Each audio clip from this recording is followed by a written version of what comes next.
the fashion business has a far greater impact on planet and humanity than we ever really consider. It's one of the most polluting businesses. There's a figure that's thrown around saying it's the second most polluting. That's not true, but it's in the top 10 to be sure.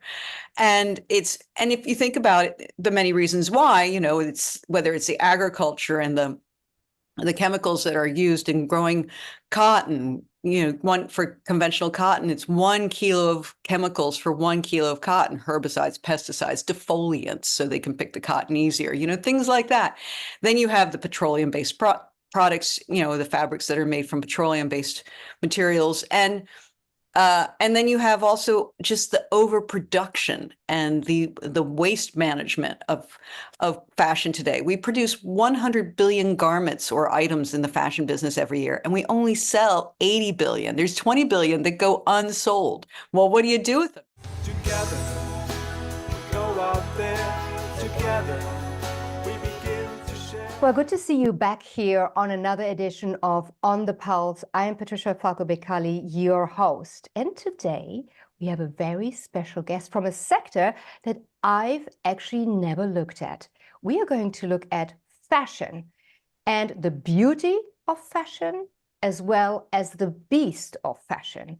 And there is only one person I could ever imagine to talk to about fashion, the beautiful side, the haute couture side, but also the impact on our environment, and that is Dana Thomas. Dana, thank you so much for being with us here on the Pulse. Thank you so much for having me. It's great to be here. Well, Dana, there is so much to tell about you. Let me just quickly have a couple of words about your vita. You're a journalist, New York Times best-selling author, and this is the book we are going to discuss in depth today, Fashionopolis, Why What We Wear Matters. You've already also published another 2 books, Gods and Kings, and also Deluxe. And hopefully we'll have some individual recordings, conversations about that. But today it's all about fashion. So book writer, you have your own podcast as well. You're script writer for a documentary. You've been a long-time journalist, always with style and fashion and art. You live in Paris, being a born American. And the reason being Newsweek is the one organization that wanted you there to look at art and style in Paris. And what I thought was fantastic, and you didn't tell me when we met a couple of times in the past, you are Chevalier of the Order of Arts and Letters. Now, this is incredible. That is a huge achievement, so congratulations for that. I feel honored you're here. Thank you. Okay, Dana. Well, listen, your book was a true eye-opener for me, because for me, fashion is not really my kind of thing, but of course we need to wear clothes, we communicate with clothes, and a lot has happened. And when we met on a panel in Florence at Baker Hughes, talking about sustainability. And where do we go from here? What is the subject? And there you came in with the angle and the niche of fashion and the waste fashion generates and the resources fashion production, logistics actually costs us all on a daily basis. Do you want to start talking to us a little bit, setting the scene of what we're going to deep dive into today? Absolutely. Well, it's funny, at Baker Hughes, what was interesting was that here were all these oil and gas people, and none of them realized that most fashion today is made of petroleum-based products, that 2/3 of our clothes are fossil fuels based, be it polyester, nylon, anything that has stretch in it, spandex and lycra and things like that.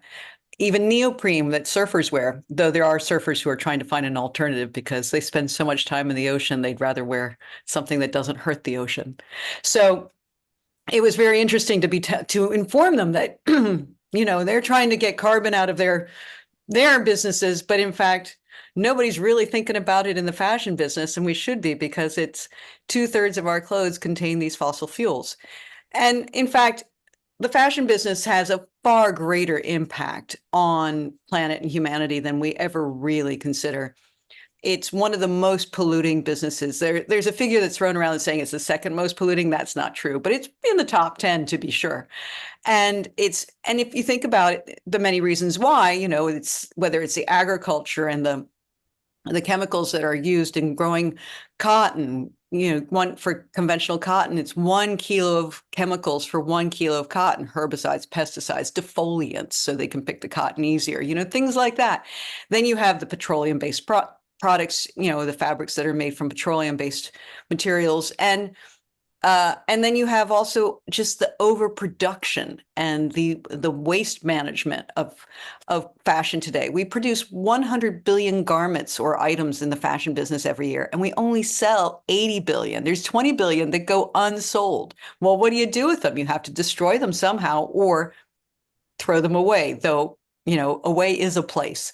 So, our landfills are teeming with these clothes, and the ones that are made of the fossil fuels based materials do not biodegrade. They're plastic clothes essentially. And or they're shipped, we give them to secondhand dealers if we want to get rid of our clothes ourselves, or to charities, and they wind up in Africa. And now there are just mountains of clothes in villages, our old clothes just piling up or washing up on the beaches along the coast of Africa. There was discovered there was dunes of unsold clothes in the Atacama Desert in Chile, in the southernmost reaches of Patagonia, just sitting there, moldering with tags still on them. And then when this was discovered by Al Jazeera in some investigative reporting, whoever was responsible of dumping all those clothes there came and burned them all and created this toxic mess where they had to evacuate people for hundreds of miles because there was this black toxic smoke from all that plastic burning. So there's a lot of impact on the environment through fashion. There's also the impact on humanity, because I talked about people and planet, humanity and the planet. And the impact on humanity is that 98% of the working force in fashion is not paid a living wage.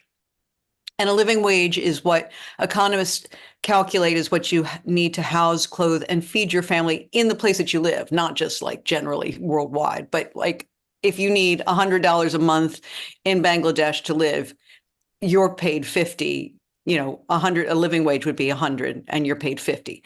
So, most people in the fashion business, in the supply chains, are not paid a living wage, be it from cotton farmers to people who sew your clothes, to the people who ship and deliver and package your clothes, inspect your clothes, all of that, and even people probably who sell your clothes, except like Naomi Campbell. So it's a real, and so because of that, we have this abject poverty worldwide. And there's an argument that says, well, we're lifting people out of poverty by bringing these jobs to these places, but we're not. I've been to Bangladesh. I've been to the shanties that they live in, the corrugated roofed shanties that are one room with no plumbing and a hot plate to make their food. And then they go to the factories and work. It's this is not lifting them out of poverty, it's trapping them in poverty. And, and fast fashion companies in particular still source in very in areas where we aren't having diplomatic relations, for example, like in Myanmar. H&M was, I'm not sure if they're still producing, but until not long ago, some fast fashion companies were still producing in Myanmar, and we're having protests in front of their companies by people who said, how can you be supporting the junta and they say, well, we're helping the people who living under the junta by creating jobs for them. Yeah. No, they're not. They're just paying less because it's cheaper, because it's in a bad place right now. So, they're always seeking out the lowest price point along the supply chain in every way. And as a very, I heard while listening to a talk at the Pulitzer Center, an economist said, we can't solve climate change until we solve poverty, that they go hand in hand. You can't compartmentalize these and say, well, we'll get rid of all the chemicals in the cotton fields. Well, you still got to deal with the people who are getting paid half a living wage in Bangladesh and in Honduras and in Vietnam and in Cambodia. And until you solve that, we can't solve, because they're interconnected. It's all of a piece. Yeah, I heard something similar about you can't solve diabetes until you solve poverty. So the rise, the rise of diabetes is the same thing. It's exactly. It's all of a piece. It is. And I'm so happy you mentioned a couple of keywords, a supply chain, and the other one is fast fashion. Now, the supply chain, of course, seed to sweater, as I call it, is a long way. And sometimes Yeah, we say field to form or dirt to dress. yeah, exactly. Dirt to dress. I love dirt to dress, and then back to dirt. I mean, that's And kind of well, like, you in know, it should theory, be right? that's the idea. Anyway, let's talk a little bit about fast fashion, because I think that is something that people go like, oh yeah, it sounds fun, it sounds dynamic. But would you mind defining a little bit, A, what fast fashion is, and B, really who invented fast fashion, what the thinking was about, and what it really, how disruptive it was for the entire fashion industry? Absolutely. Well, fast fashion is exactly as it sounds. It's sort of the fashion equivalent of fast food. It's quickly designed, quickly made, quickly produced, quickly consumed, and then after a short time, you're like, I'm hungry again. You don't want to go out and buy some more. And it was funny enough invented by the American garment industry as a way to combat the original offshoring in the 1980s. Already there was some offshoring before NAFTA in the 1980s, mostly to Hong Kong. And the garment jobs were going offshore, and the American garment industry was like, well, what kind of advantage do we have over factories producing in Hong Kong? We can get our clothes to stores faster. So they created a system called quick response, QR. And QR meant that you produced some things in your factories. Say, your factories were in the Carolinas, and you put them in, sent them to your retailer who is in New York, Philadelphia, Chicago, wherever around the country. And you did a small amount. And if it hit really well and it was great, you could respond quickly and make more of it. And if it wasn't selling so well, then you'd stop and you moved on to the next thing. And so therefore they could quickly respond. At the time, shipping and getting everything from Hong Kong took months, and these factories could respond in a couple of weeks. So there was this entrepreneur in Spain named Armancia Ortega, and he had a small company in Spain, only in Spain, called Zara, that was making mid-range, sort of everyday clothes for middle market consumers. Nothing terribly interesting. But he thought that this QR thing that the American garment industry came up with was really interesting. So he decided to adapt it to his stores in Spain. He had a dozen or so stores in Spain, and he had his factory in Spain. And he said, let's try this idea where we make a little bit, and if it hits really well, then we'll make more. And if it doesn't, then we'll stop making it. We won't order more fabric. We won't have leftovers in the factory. We'll be done with this. And by doing this, he also sped up how often he would put product in the store. So it started being, instead of doing seasons like fall, winter, spring, summer, or just fall, winter, spring, summer, twice a year or 4 times a year, he started doing it, once a month or every 6 weeks, and then saw that was really effective in getting consumers to come back to the stores. And so then he started doing it a little faster till it got to be every 2 weeks. He would put new products in the stores. And what he saw, it's really good business. What he saw was that before he started doing that, consumers came to his stores, customers came 4 times a year.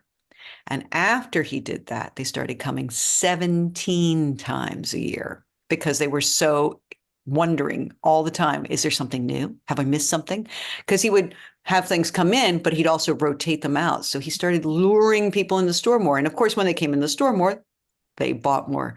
If you came to the store 5 times a year, you bought maybe 4 things, right? You came 7 times a year, you bought 17 things. So it was really, really good business. And then this was such a huge hit that he rolled Zara out across Europe, and then eventually to North America, and then eventually worldwide, and it became this monster of a company. And other companies followed his lead. Companies like H&M, which has been around since the 50s. It's been a very small, actually it was 2 different companies, H and M. I can't remember the Swedish names. And then they joined forces after a few years. Hennes and Moritz? Hennes and Moritz or Moritz. Yeah, I'm not sure. and they joined forces and became H&M, but they were, you know, Scandinavian, again, doing sort of middle market clothes, nothing terribly interesting, but they picked up on this thing that Mr. Ortega was doing and said, this is interesting. So did Gap. So did Benetton. And Benetton, I remember Benetton because they would have the same sweater, but then they change colors. And then Mango in Spain, and Forever 21 in California, and a couple of others of these brands. And then they started growing and growing and growing and Primark in the UK, and New Yorker. and what's the other one called? Monsoon. And they saw how effective this was as a way to do business. And so they all started doing it too. So then the entire speed of a growing segment of the fashion industry was much faster than the rest of the fashion industry. You know, the ready-to-wear that you would see on runways in Paris and Milan, luxury brands, this and that, they were still on the fall, winter, spring, summer calendar. So they said, well, we're getting crushed, and our customers shop at both. They'll go to Gucci and they'll go to Zara, right? So they keep coming into Gucci and they're bored to see the same things. We've got to pick up our pace to keep up with those guys, even though we're offering, you know, much more expensive and luxurious and better made clothes, la, la, la, la. We got to keep it up. The impact we saw actually on the creative side was really powerful. And that was the subject of my second book, Gods and Kings. Because, for example, John Galliano, when he started at Christian Dior, between his brand, John Galliano, his namesake brand, and Dior, he was doing 6 collections a year. When he was fired from Dior 15 years later, he was overseeing 32 collections a year because they had to keep up with the fast fashion guys. And when I was working on the book a few years later, I was talking to somebody who worked at Dior, and he said, we do pretty much, we've closed something, some sort of collection of something every week. That there's one now every week of the year we launch something. And I said, well, there you go. It's the QR model. And because of that, it's made us kind of hungry for more clothes. And we've picked up the way we consume clothes is just increased dramatically. We buy 5 times more clothes now than we did a generation ago, but we spend 1/5 the budget. It's flabbergasting. The Now, numbers. I was terrible at algebra. I had to take it 3 times before I got through it. Yeah. In 6th grade or 7th And you know, grade. exactly. And then you wonder with all those clothes in our You don't closet. need to be an expert at algebra to say, wait, what? We buy 5 times more clothes with 1/5 the money. Those trains have left the station very much at different times. Absolutely. And so because we buy 5 times more clothes, we are demanding 5 times more on the planet to produce the materials to make those clothes. And because we buy 5 times, we have to do something with those clothes once we're finished with them. And so we're creating also 5 times more rubbish and leftovers than we did a generation ago. Just to give you a small snapshot of how this plays out. Today, at any given time of the day, half the world is wearing blue jeans. It's the most popular garment in the history of mankind, right? Fashion item. The jeans industry produces 6 billion pairs of blue jeans every year. It's a lot of blue jeans. It's a lot of blue jeans. It's a lot of blue jeans. And not everybody can afford or has a pair of blue jeans. So if you think about the actual target market, you wonder that the average number of blue jeans in my closet, your closet might be what, 4, 5, 6? The average American owns 7 pairs of blue jeans, 1 for every day of the week.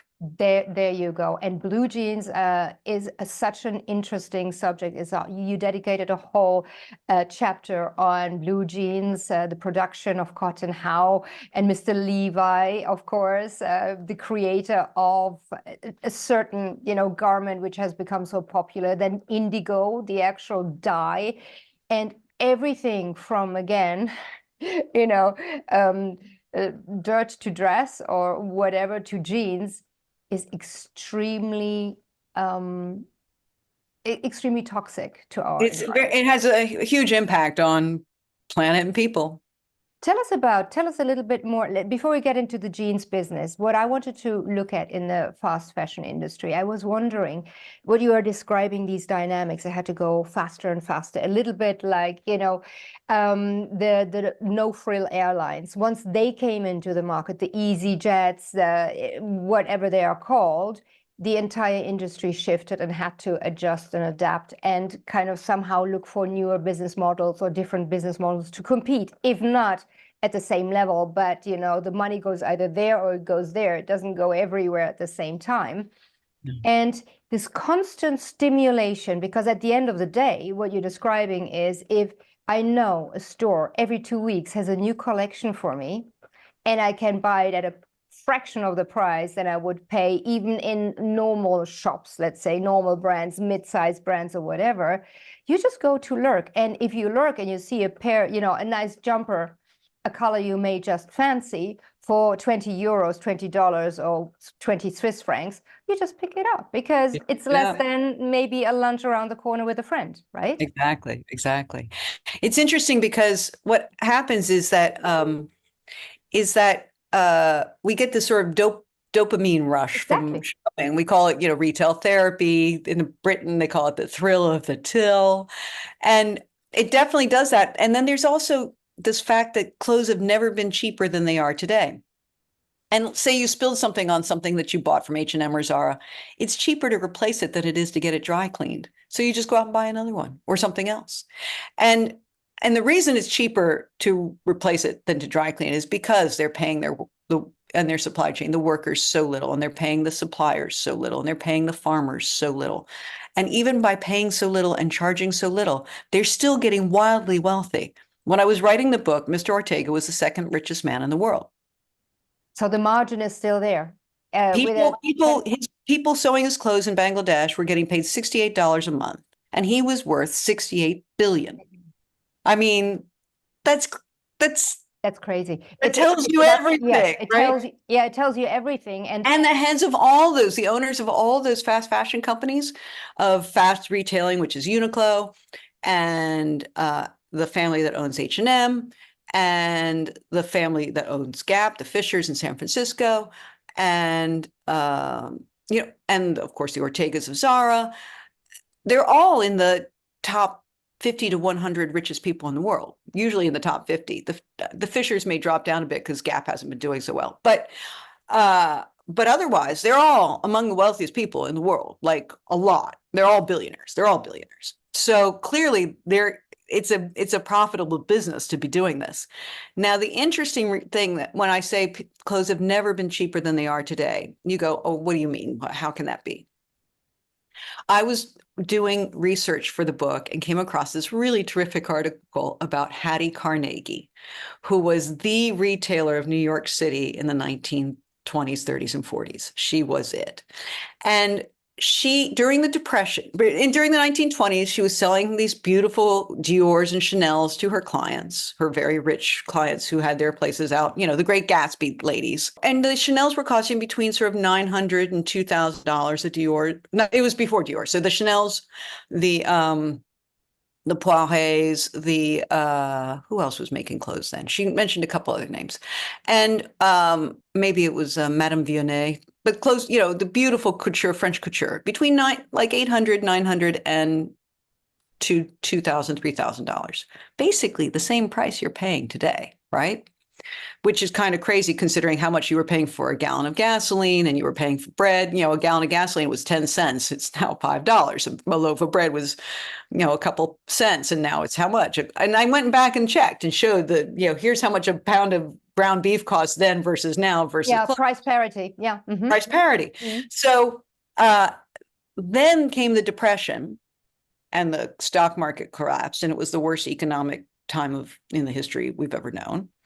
And so Hattie Carnegie came up with a line called something sport. Anyway, it was a sort of nice little ready-to-wear line of what Raymond Chandler called in The Long Goodbye the secretary special, like a really nice, a handsome little suit or a nice little day dress. And she was selling these for between $19.99 and $25.99, which is pretty much the same price you would pay at Shein, at Boohoo, at Zara, at H&M. You might pay a little bit more now at H&M and Zara, but not a lot more. And this was during the Depression, Unbelievable. when people had no money, and it's the same price.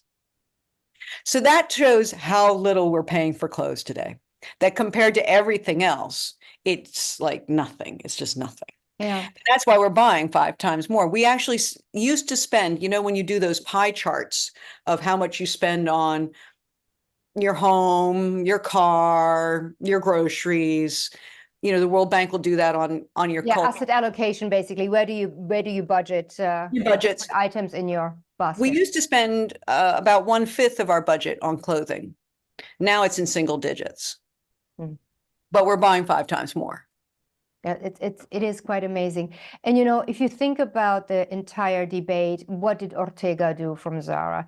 Genius, absolutely. If you think about the business model, how he thought about efficiency, how he thought about not only efficiency in terms of the numbers, but at the same time satisfying a certain hunger he could detect, right? Like this kind of stimulus. Oh, it's really smart business, but he wasn't thinking about the after game. the post profit, like what are we doing with all the stuff you're making, and what kind of impact is that having on planet and humanity, beyond behind the scenes?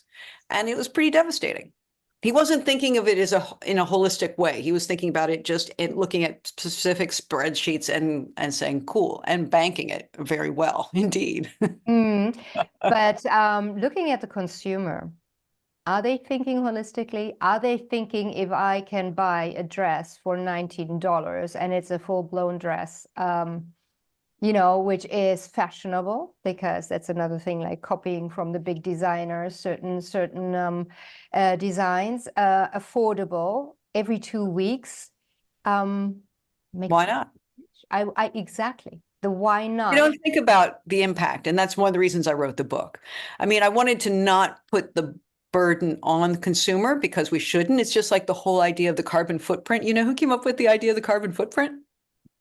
The oil companies, because they wanted to shift the blame to the consumer. It's up to you to be responsible, not us.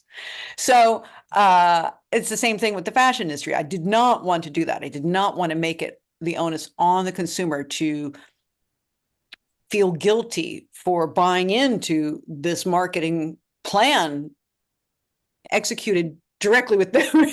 It's the target, right? They could be more thoughtful, to do things like buy less, buy better, repair. And I do suggest that in the book, repair.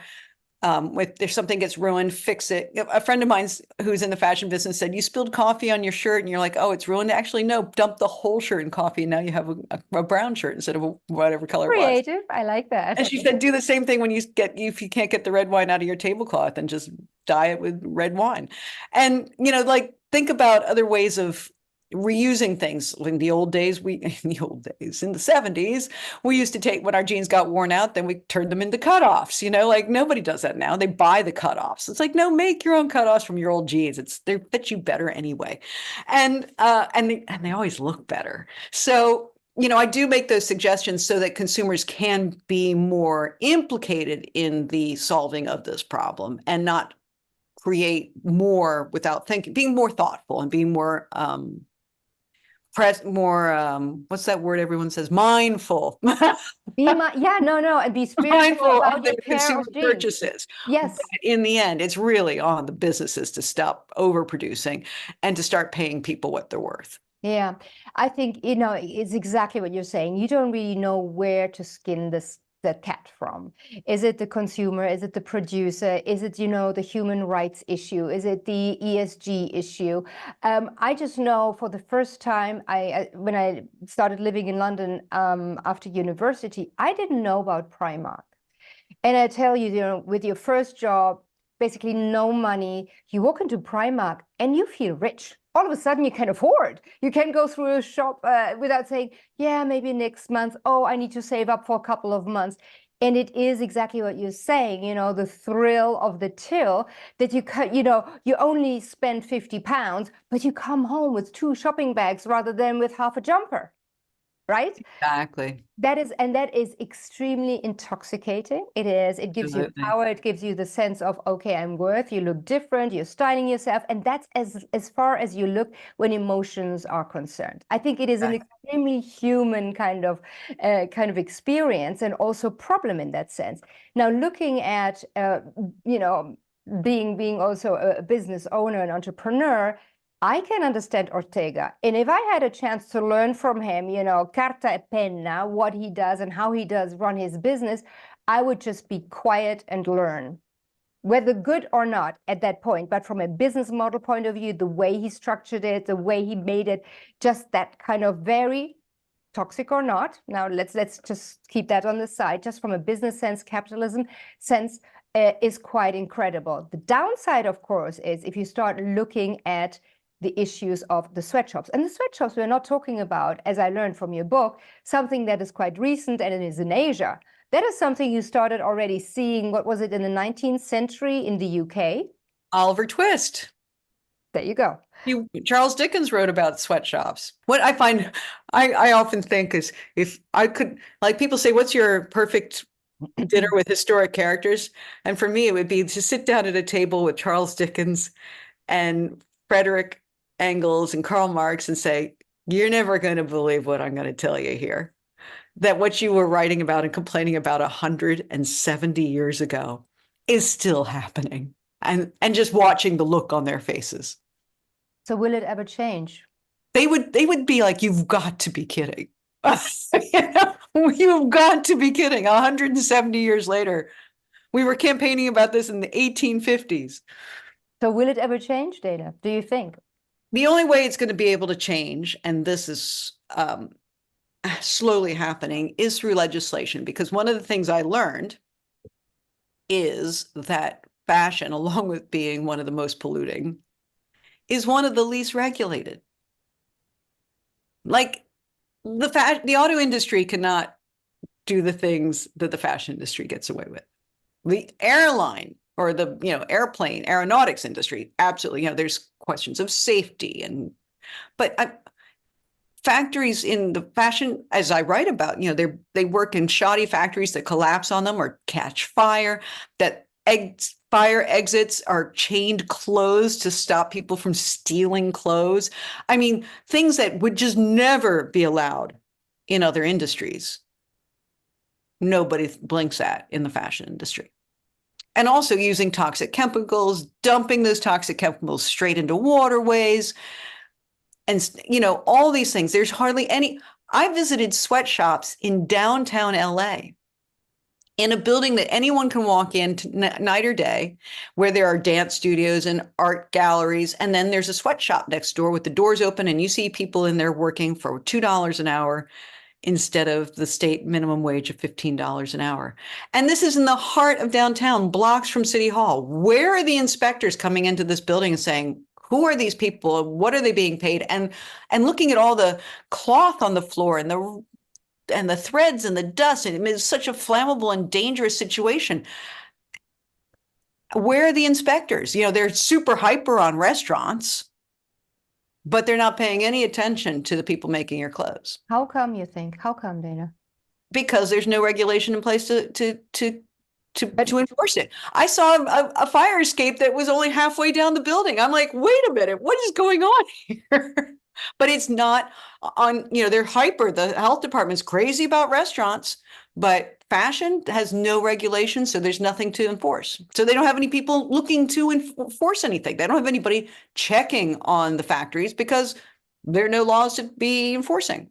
Well, I don't know much about law or anything for that matter, but for me, a minimum wage, which is a over-governing law in a country or even in a state in the US, encloses all the businesses, and whatever business it is. It can be selling sausages, but it can also be, making clothes. How come? I mean, the federal government did crack down on it, and I went and spoke to and wrote about in the book the head of the hour and wage division something in wage division of the Labor Department during the Obama administration, who really did crack down on this. And there has since been a law passed in California, to enforce, not to enforce as well as hold responsible the brands for what they call wage theft, when somebody is paid $2 an hour instead of 15.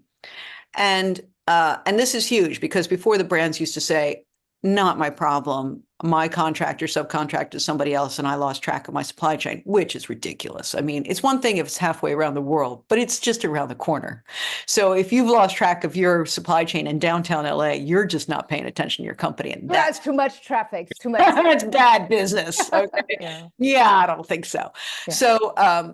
So they can't have that deniability anymore. Now they're held responsible. So legislation is being put in place. There's something called the Fashion Act that's in the New York Assembly right now, being debated and sitting in committee and working its way through, that will have several different regulations and enforcement and things like, labor and safety. And then the same is happening in Europe. In the EU, they've passed many in France, like stores cannot throw away unsold clothes anymore. They have to figure out something else to do with them. So basically it's discouraging overproduction, overstocking. And you have to, soon you'll have to have a tag on your clothes that people can scan the QR code to see the whole supply chain. Some of this legislation maddeningly got put on ice at the very last minute. It's like in a holding pattern now. It was all set to go through, like literally the day before they were supposed to vote on it. That's a lobby? Is that a lobby, you think? Okay. But there's a lot that's already been passed. And I heard of one major fast fashion company in Europe that, rather than change its model, has built into its budget for the next 5 years the amount of the fines they're going to pay for non-compliance, because it's cheaper to pay the fines than it is to change the business model. Well, it is incredible, as you were saying about, 10 billion garments, or 100 billion garments, you said, 100 billion garments a year. Exactly. So an 80% is being used and 20% not even used. And even the ones 80 billion being used, at some point, they will be just thrown away, because as you were saying, it's so cheap. It's cheaper to throw it away rather than to go to the dry cleaners and get your blouse done again.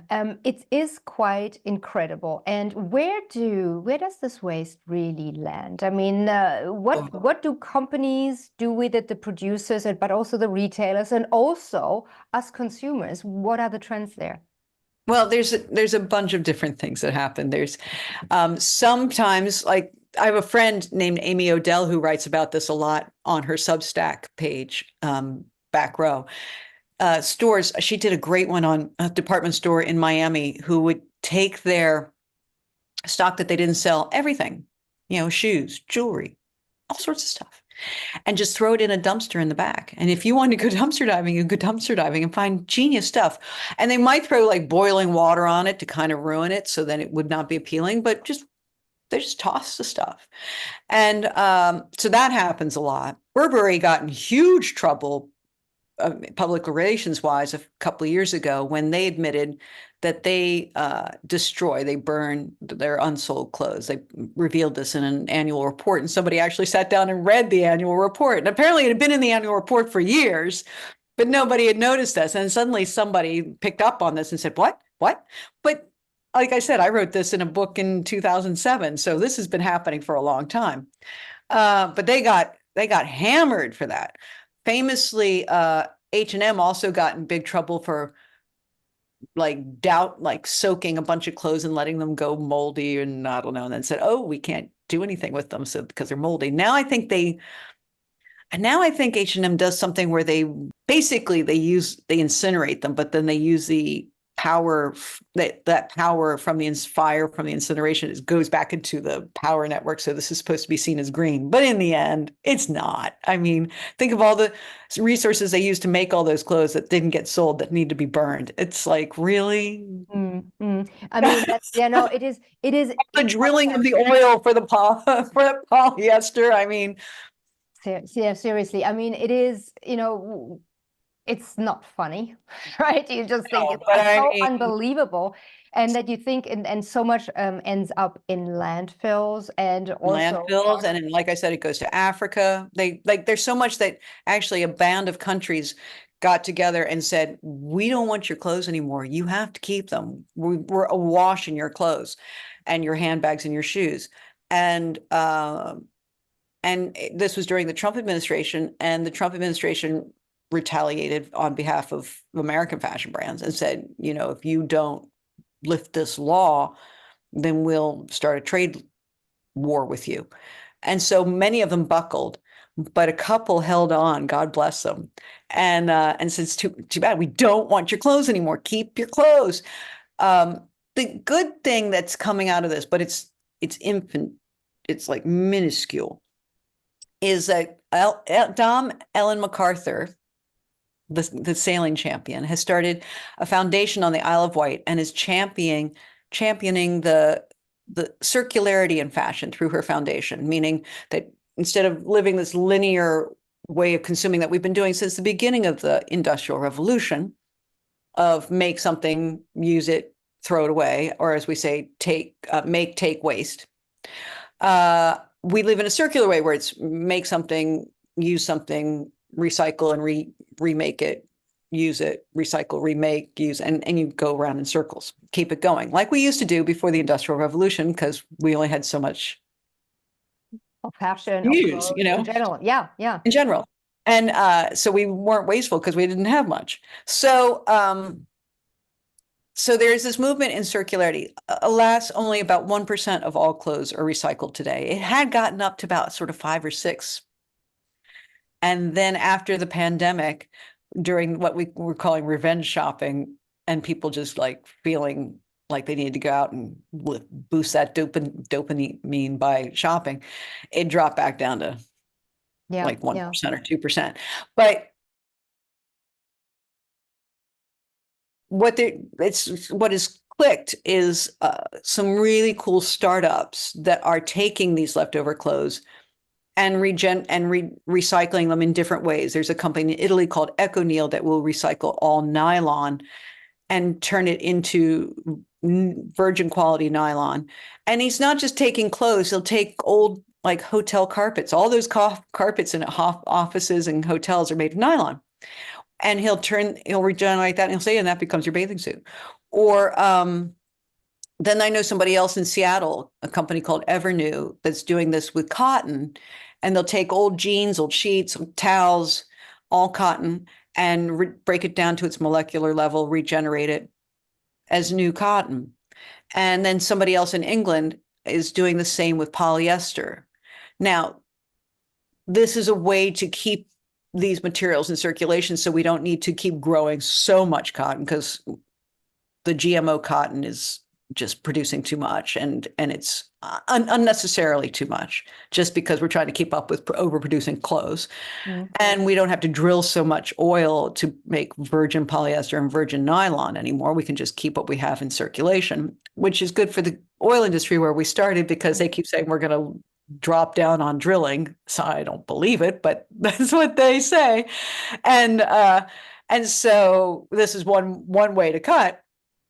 But like I said, it's still only 1% of all these clothes are getting into that system. So we need to amp that up somehow, because it is a solution. Absolutely. And I'm sitting here listening to you, and I think looking for solutions or finding new innovations to kind of innovate us out of the current situation is all very good. But for me, it's a question, and maybe I'm totally wrong there, Dana, of mindset. It must be the mindset of, when I'm already producing the clothes, I need to look at how can it be exactly, how can it be? And that's where the legislation's coming into play, because a lot of the legislation is saying you've got to worry about what happens to these clothes after you've made them, that it's actually your responsibility. And that didn't used to be before. And that's some of the legislation in the EU and in the UK. That is a bit like the automobile industry, where you would drive you drive the car off the lot and Ford's like, this is not my problem anymore. Well, they're now saying, you know what, it is your problem still. So you have to help us come up with some solutions to deal with these leftover clothes.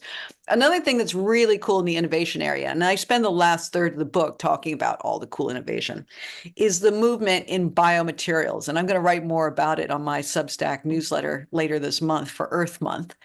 Biomaterials are this generation. Now we're into the second and third generation of it, which is cool. I wrote about the first generation. Not all those companies made it through, but the kids who followed afterwards have learned from those pioneers' mistakes, and now they're actually making it happen. And it's things like mycelium, which is growing leather-like material out of the root systems of mushrooms. And then I've met other people who are making material out of seaweed and material out of old fishing nets that have been recovered from the seas, and material out, that's not bio, but that's one of the recycling ones. But some of the other bio ones I've met, I mean, somebody who's making dyes out of bacteria. And so you go like, ooh, what? But the beauty of it is with all of these is you grow as much as you need. And so there's no waste, there's no overproduction. And when you're done with its use, it biodegrades without hurting the environment.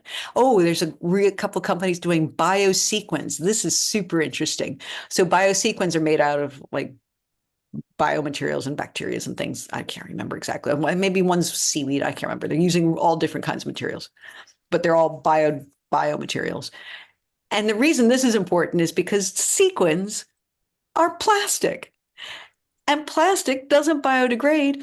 And sequins are like these. They're like plastic straws. They're these little things that float around in our seas and like Legos, and like then they're shiny and they look like little minnows, and the fish and the sea turtles and all the creatures eat them. And so it's a good thing to get rid of plastic sequins. And you never thought about that. You just like want your shimmer and your shine. Well, your shimmer and your shine's killing beautiful biodiversity, and they never biodegrade. They're here forever. I mean, any mother knows that glitter is in your house forever, right? We know this.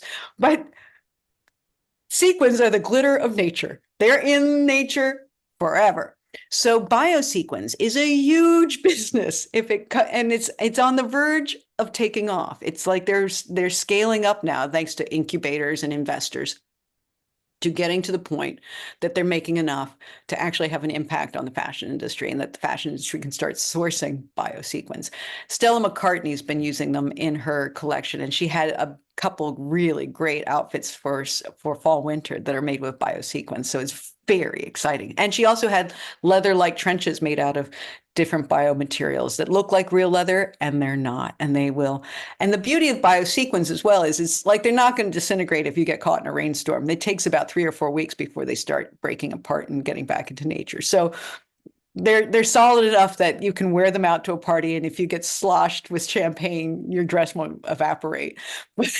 No, and it's okay, exactly. And you do not, I mean, sequins dresses or garments anyway, you do not put in the washing machine. You don't put them in the I'm so happy. I'm so happy, Dana, you mentioned Stella McCartney, because Stella McCartney is really one of those pioneers in the fashion industry to look at the production of beautiful fashion designs in a responsible way. Her angle was from the animal protection. And right. And I think with her brand as a McCarthy, Paul McCarthy's daughter, she did really raise a flag there. Unfortunately, the momentum behind her, because she's been in the business for, I don't know, 25 years. Exactly, decades. And it's only catching up now on a broader awareness. I'm not saying in the industry or in the consumption, but in the awareness that things can be done differently. Like we were joking about it in Florence where we saw each other talking about mycelium mushrooms and mushroom leggings. So I said, okay, my Lululemons, are they going to, add to our microplastics that we ingest with everything that we eat or we drink, or will it just be part of nature again? And I think this is the way going forward. And there are different ways to hack around what we need to hack around, which is this huge climate issue. And it's not a hack around, it's coming back to basics. What you have to hack around is on how you become profitable again or stay profitable with these alternative business models, I guess.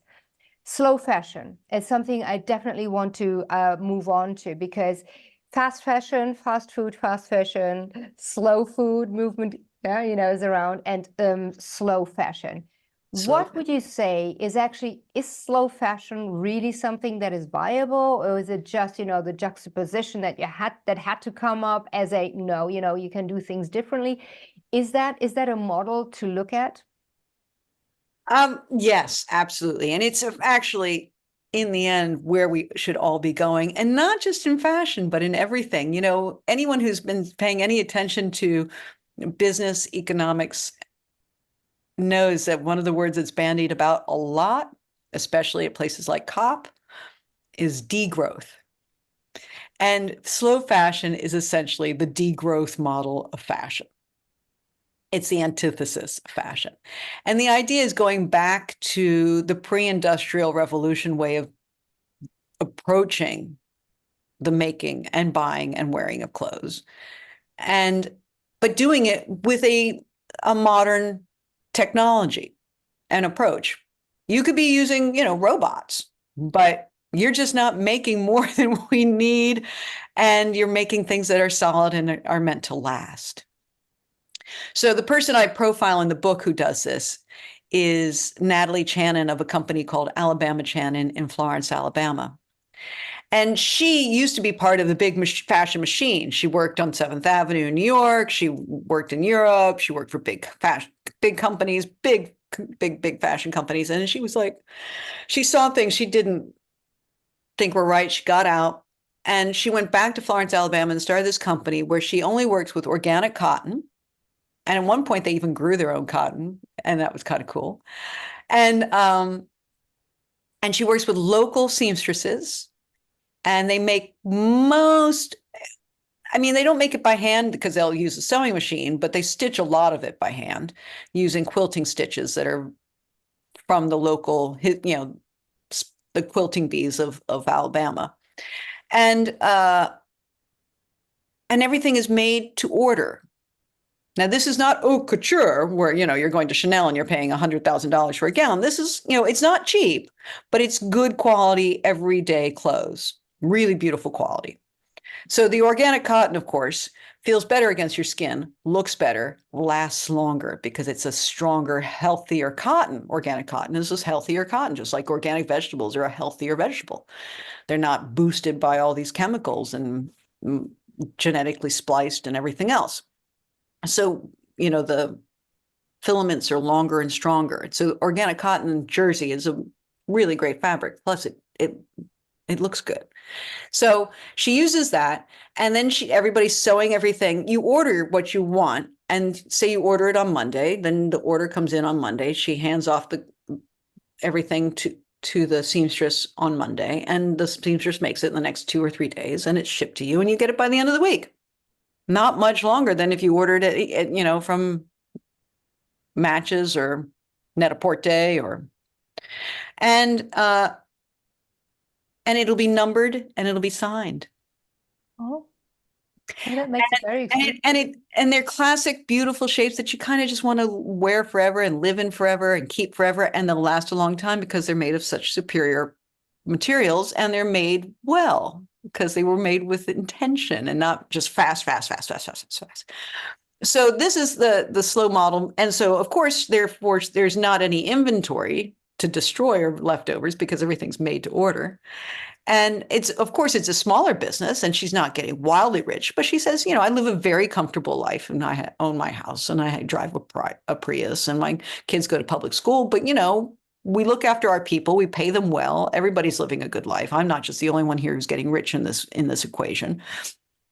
And everybody else, is poor and miserable, that everybody's living well. And she said she's just turned the company now, really, really interesting, in the beginning of this year, into a nonprofit. And so all the money that they earn after everybody is paid a decent salary and all the suppliers are paid what they're supposed to be paid for beautiful materials. And, all the profits go back into the company And she's doing things like setting up a retirement fund and for her, and pensions for her seamstresses, which nobody does in the fashion business anymore. I mean, they don't worry about any of that because it's all subcontracted. We were talking about Levi's earlier. Levi's doesn't make blue jeans anymore. They design blue jeans. They make marketing campaigns. They don't make blue jeans. So, they farmed that. They closed all their factories in the 1990s, farmed everything offshore to independent contractors. They are not in the business of making jeans. She is actually in the business of making clothes. Yes, yes. And I'm just thinking about, I'm watching a film as you speak, and I think it's beautiful because it is to do slow fashion that way. And me as a customer, I can only put myself into the shoes of a customer. Going into the showroom or just maybe even online, having already seen, okay, what's the selection, what's the collection of what she offers, our computer systems can very quickly also pick up on your body style, whether or not that could fit or be fine for you. You go in, maybe you try it out, and then you order it. It comes with your number, the special, serial number, plus the signature. It becomes more precious. Might be not that much more expensive, but I think the entire process is the value. It's not just the dopamine kick of, oh, that's nice, I can buy it, I will buy it, I have it, what's next? But it's made for me, I ordered it, I have to wait for it. It is expensive versus fast fashion, to be sure, but it's probably the price we should be paying for clothes. We've just been conditioned to think that clothes shouldn't be so expensive. But when we were talking about how the price of gasoline and bread and eggs has gone up by a certain percentage since the 1930s, if we'd put fashion into that same calculator, this would be the price we should be paying for clothes. And therefore, we wouldn't be buying 5 times as many as we did. So what would you say should be the business model of Zara, H&M, and all the other fast fashion producers, Primark, etc.? What is it going to be in an ideal world tomorrow? You talked a lot about legislation is coming in, and there will be a few things starting also from how clothes are produced, by what sort of worker, where, at what safety level, income level, etc. What is the way forward then? And when do you think will that happen, considering that we are all thinking, okay, one of the biggest polluters is cement production, the car industry, the airline industry, but actually fashion industry is right up there. And we are not conscious about it. What does it mean in the future? What do you think? Will Ortega still be amongst the top 3 billionaires in the world? How quickly will he have to shift? Will he have to shift? Is it fast enough for the damage that is being done on a planetary, but also on a humanitarian level? What do you think? Those companies are so based on short term, not just in production of their clothes, though, like, my gosh, that's exactly what it's about, but also their returns and how they think about their companies. I remember talking to some H&M executives, and they kept talking about 2040 and 2050. And they made it sound like, okay, we have to make sure we're, how did they put it? We're future-proofing our company for 2040. And I was like, yeah, no, you're just trying to figure out how much money you can squeeze out of it until you can't. So, and that's exactly when I talked about the company that's going to rather pay its fines for noncompliance than trying to comply. So, what they need to do is A, stop using polyester, which they're not going to do. B, stop using nylon, which they're not going to do. C, stop using all the stretch elastane, which they're not going to do. D, start paying their workers at least a living wage, which they're not going to do. E, stop shipping things all over making things in Cambodia and shipping them back to Spain in order to ship them to stores all over the world. They're not, basically, they have to stop doing what they're doing and do something else. They're not going to do any of that. So it's a bit like the fast food industry. They're going to have to adapt, but they're still not going to change. They're just going to tweak. They're going to keep tweaking. Before the organic food movement and the farm to table movement came in the food business, fast food was as toxic and poisonous and the devil as the fashion industry, and it was related in a book called Fast Food Nation. Fantastic book. Fantastic book. Fantastic book. And then because of between that and The Omnivore's Dilemma, another fantastic book, not just because, but those two books captured a moment of industrial farming and industrial food and fast food. There was this awareness and there was a pivot, and we got into more organic, the rise of organic farmers markets. Like, I lived in Washington, D.C. until 1992. There were no farmers markets in Washington. Now, one of the nicest ones I know anywhere in the world is 2 blocks from my old apartment. So there was one organic restaurant in Washington, and it's where like the president and his wife would go out to dinner when they went out to dinner from the White House. It was super expensive. It was very fancy. So now, that we have Whole Foods. You may not be a fan of Whole Foods, but we have Whole Foods. And McDonald's offers salad. So, they didn't change. They're still making Big Macs, but they do offer salad now. So they tweak. They got rid of the styrofoam boxes. Now they have cardboard boxes that are biodegradable. Did they ever get rid of the plastic straws? I think they might have gotten rid of the plastic. They might have gotten rid of them by now, yes. They're tweaks, right? But still, McDonald's is an enormous, and Burger King and Kentucky Fried Chicken and all those businesses are enormous global businesses. I remember I went to Singapore and the first thing I saw was a Kentucky Fried Chicken. I'm like, oh my God, they're everywhere. So, fast fashion is exactly the same way. They're never going to change, but they will tweak in order to, and they'll only do it because they're being forced by consumers. And that's why I wanted to inform consumers with the book. Did you know that this happens? So then you can apply pressure. You can also do a few things yourself, but most importantly, apply pressure to the companies to behave better. Ask more of them. And that's how you get change.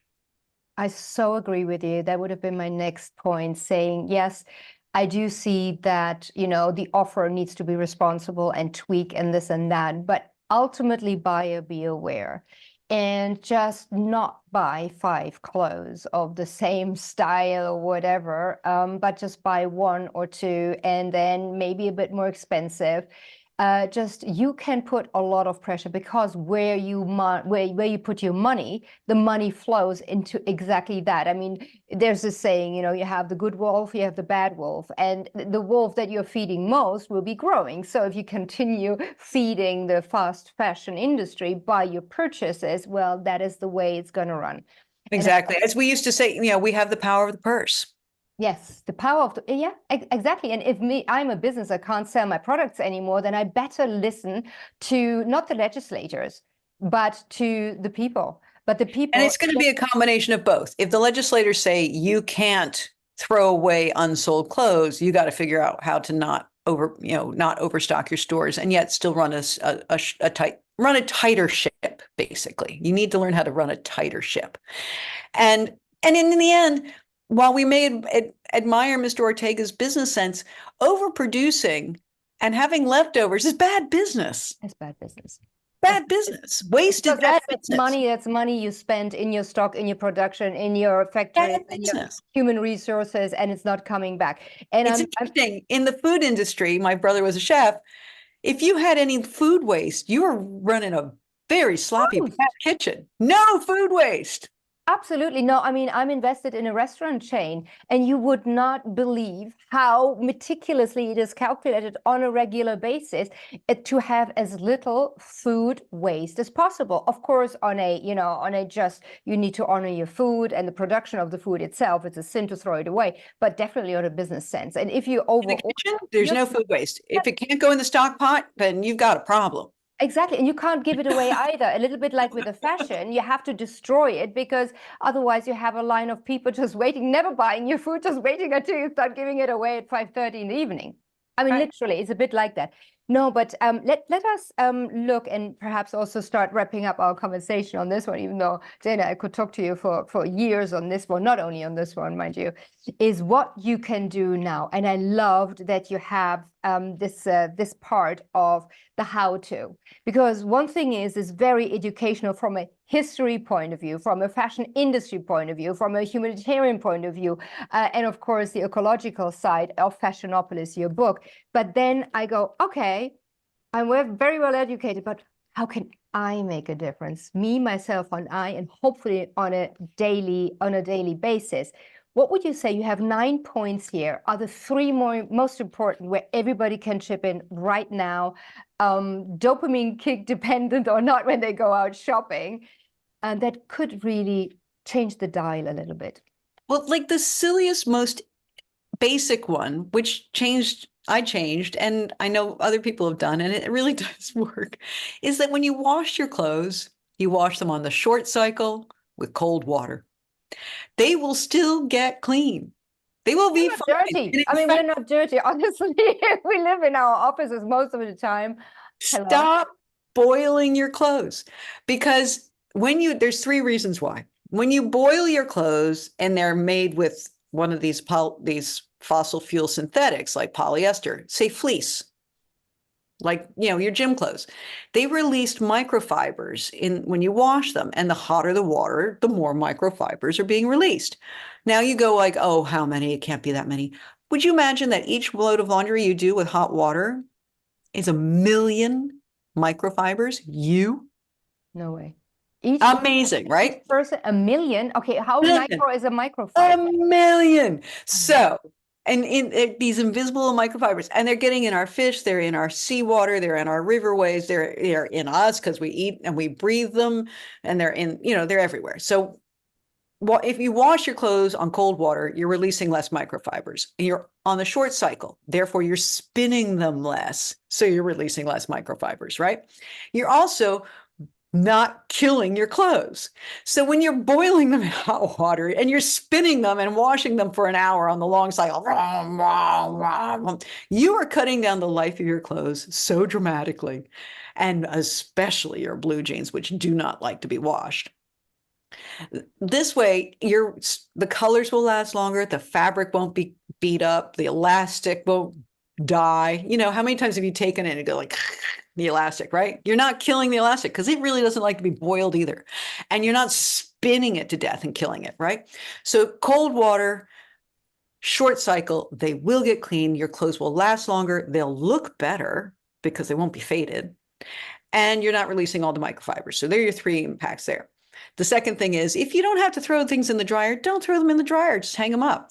I hang up all our shirts now on a hanger. First, it's just better for the shirt, but also it's better for the environment because you're not running, and you're saving electricity and you're saving water in the short cycles and the cold wash, and the same thing with the dryer. And that little bit, I don't remember the figure, I had it in my book, but it was a man from Procter & Gamble who told me this. And he's in the business of selling us washing powder, right? He wants us to wash our clothes. And he said, listen, I only wash on the short cycle with cold water. I was like, well, if Mr. Procter & Gamble does, this is the way to go, right? He said the amount of electricity and water you save by doing this, if Europe does this, it was insane, mind-bogglingly immense. Like not just like 1 to 10, it was like 1 to 1,000. Like, it's enormous. So you're saving, and therefore you're saving money. The other thing is, your blue jeans really don't like to be washed. Now, the CEO of Levi's Chip Bergh said, you should never wash your blue jeans. Now, there does come a point when you need to have the jeans walk out of the house on their own, right? Then you can wash them. They stand up in your closet, you mean, and you just hop into them. And they're getting a little, yeah. Grabby. A little grubby. But you have to remember that originally blue jeans were the most sustainable garment. They were invented for miners during the California gold rush, and they traded them back and forth, and they wore them as coveralls over their clothes, and they were crawling through mines in them. So, and those rivets were to hold the seams closed. So they were supposed to last and be durable. They really don't like to be washed, and they really don't like to be put in the dryer, and they absolutely hate being ironed. Don't iron your blue jeans. So if you want your blue jeans to look great and last longer, short cycle, cold water, no dryer, no ironing, and they'll be happy. And then something else as simple as the 3 R's. There's repair, rent, and resale.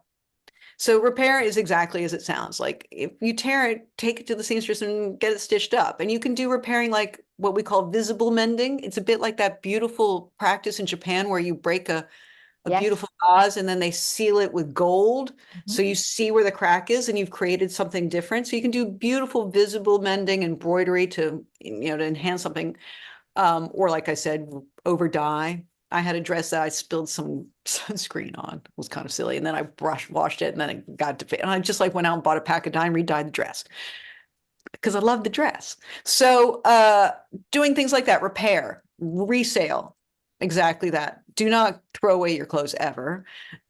If you can avoid giving them to charity shops, do, because they're overrun, especially after everyone cleaned out their closets during COVID. Put it up on resale, eBay, Vestiaire, Etsy, Depop is what my kid uses, Vinted, and then there's also even all the cool handbag sites. There's so many of them. A friend of mine has one called Fashion File. If you're cleaning out your closets and you found some old Chanel bags, you don't know what to do with them, resell them, and you can, buy a car. So, because they're worth so much money, resale. And plus you get some cash coming in, you've cleaned out your closets, and you've given somebody else some joy.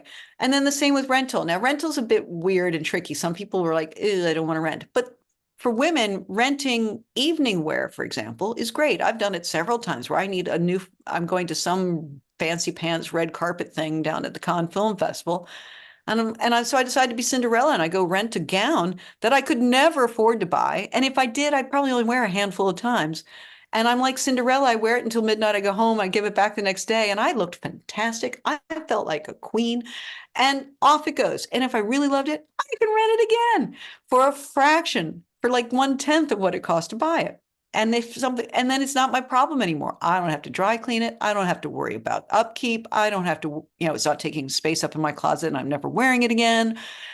And where the rental market's really strong is in bridal, because there's a dress you, in theory, are wearing once.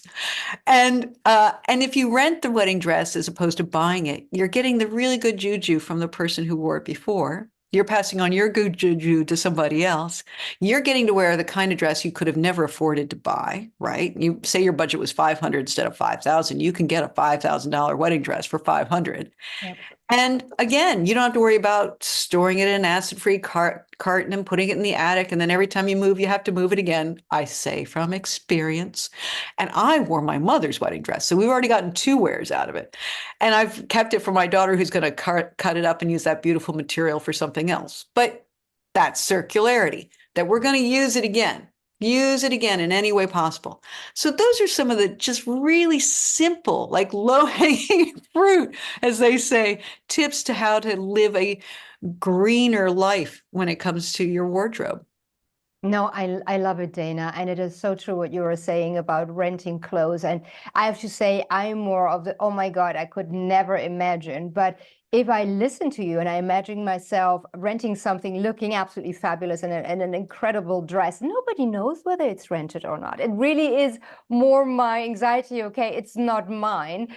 That might be an obstacle, but that's me. That's not about the dress. Right? The boys have been renting their prom tuxedos since forever, right? Why are the girls always They to go did, the dress? absolutely. Yeah, absolutely. And the first time I came across that actually was at university in the UK, because we don't really do that. I thought, at least in Germany, that I never heard that before. And then I came to the UK, and then I discovered Primark, and I discovered that boys were renting their tuxedos, which I thought was very interesting. But you know what? I don't think they did it for ESG reasons somehow.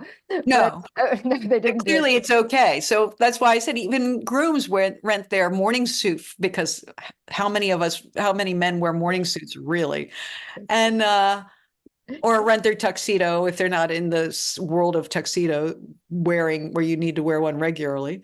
So why isn't the bride renting her wedding dress if she's only going to wear it once? Yeah, I And the bridesmaids too. I mean, all of us are like, do I really have to buy that dress? Exactly. No, I wore mine twice. When I got married, and then 10 years of marriage. So I put it on again when we celebrated, and I'm happy that I still fit it. And that we don't get saddled with bad bridesmaids dresses. Exactly. No, but I thought one of the best ones here also in What You Can Do Now chapter was just shop less. Shop less. I loved that. Buy less, buy better.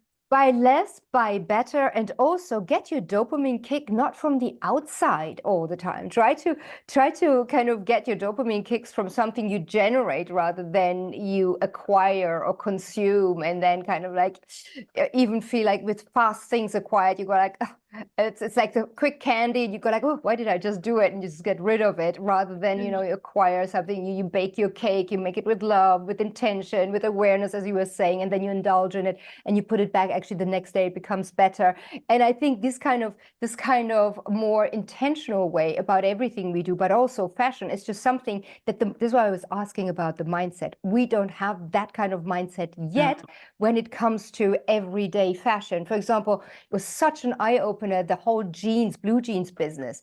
And I'm a huge fan of blue jeans, white jeans especially. I love white jeans. I always think that they look extremely sporty but classy at the same time.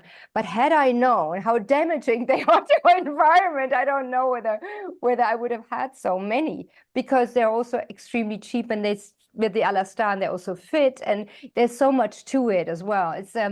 It's really quite incredible. One really beautiful pair of organic blue jeans made with natural indigo, selvage denim.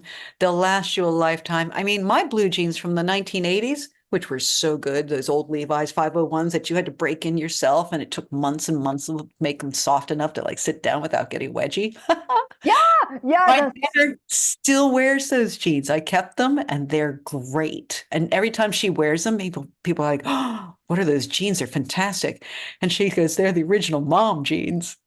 Oh, I love that. And you know what? That is so funny. Again, I didn't know how damaging stonewashed jeans were. That is like, I mean, if you think about it, an acid wash, all that stuff. Yeah, terrible. Are we serious? I mean, I can only recommend everybody to look into fashion in a little bit of a more, I don't know, curious way, because you read Dana's books, Fashionopolis, why it matters why what we wear matters is so incredibly important. And you will look at your wardrobe and you will look at, okay, I have so and so many clothes and I'm actually wearing only 20% on a regular basis, because there's always an excuse to not wear something, as there was previously an excuse to buy exactly that. At least for me, that is, oh, no, I need this. I know I'm going to wear it.